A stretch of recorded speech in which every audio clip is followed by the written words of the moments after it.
दिल्ली के नेताओं पर सियासत भारी पड़ी, वहीं उत्तर प्रदेश से लेकर बिहार तक चुनावी राजनीति पर दांव चले जा रहे हैं। उत्तर प्रदेश में अखिलेश यादव की साइकिल यात्रा पर सियासत हो रही है, तो बिहार में लालू यादव का चिराग पर दिया एक बयान सियासी कयासबाजी का मुद्दा बन गया है।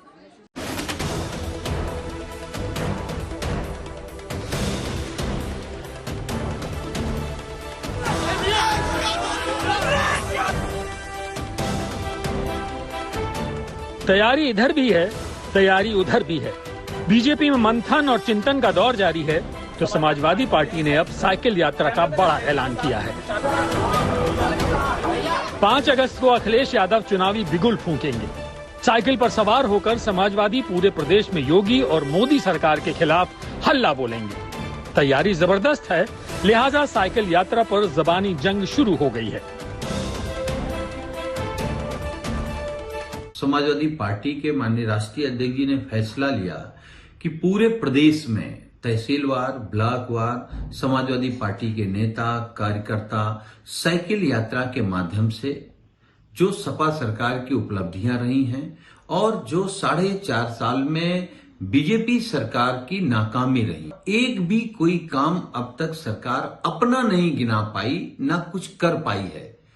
लंबे समय से वर्क फ्रॉम होम कर रहे अखिलेश यादव जी अब साइकिल यात्रा निकालने की सोच रहे हैं, लेकिन जब वो साइकिल यात्रा पर निकलेंगे तो उत्तर प्रदेश में इतनी सारी नए एक्सप्रेसवे हैं, नई इतनी सड़कें हैं, कहीं वो रास्ता ना भूल जाएं, क्योंकि उत्तर प्रदेश अब बहुत बदलाव के साथ है। इस नए उत्तर प्रदेश को अखिलेश यादव जी ने लंबे समय से देखा नहीं है, तो उत्तर प्रदेश में अब इस नई साइकिल यात्रा का रूट तय करने में अखिलेश यादव जी को बड़ी समस्या होने वाली है। चुनावी जंग का ये ट्रेलर है। वहीं 2022 से पहले ओम प्रकाश राजभर और बीजेपी अध्यक्ष स्वतंत्र देव सिंह की मुलाकात से नई सुगबुगाहट शुरू हो गई है। मंगलवार को राजभर ने हृदय परिवर्तन का संकेत दिया, तो बुधवार को ओवैसी की पार्टी ने बड़ा बयान दिया। हमारी जो लड़ाई है उस लड़ाई को जो पूरा करने के लिए तैयार हो। अब चूंकि बीजेपी से हमने छोड़ दिया है साथ इन्हीं बिंदुओं को लेकर के, तो अब वो पहले लागू करे। हमको विश्वास नहीं है कि वो हमको लेके करेगी, नहीं। पहले वो सत्ता में है, वहां भी है, देश में भी है, प्रदेश में।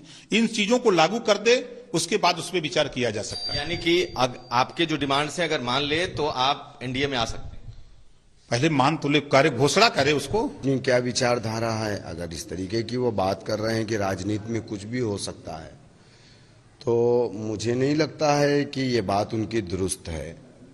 क्योंकि कोई भी पार्टी अपनी विचारधारा से हट करके अगर जाती है तो फिर इसका मतलब है कि उस पार्टी का मकसद ही कुछ नहीं है। ये तस्वीरें आपको याद होंगी। ओवैसी और राजभर उत्तर प्रदेश के पूर्वांचल में बीजेपी के खिलाफ मोर्चा खोलने की कस्में खा रहे थे।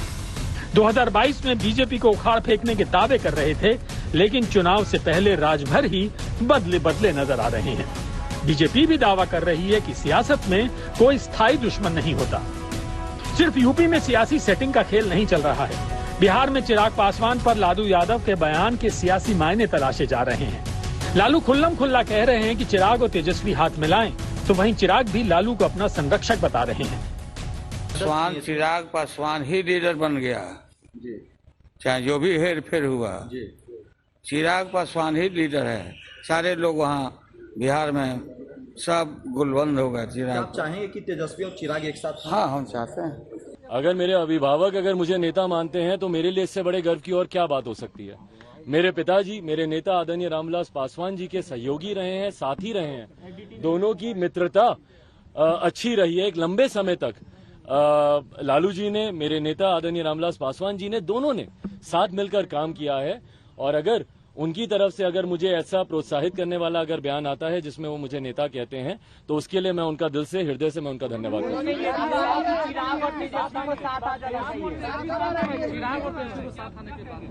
मैं उनकी भावना का सम्मान करता हूं और आज की तारीख में जिस तरीके से मैं अपनी एक आशीर्वाद यात्रा पर निकला हुआ हूं, मैंने बार बार इस बात को कहा है कि मेरी प्राथमिकता आज की तारीख में आशीर्वाद यात्रा है, तो मेरा पूरा ध्यान अभी केंद्रित मेरी इस आशीर्वाद यात्रा पर है।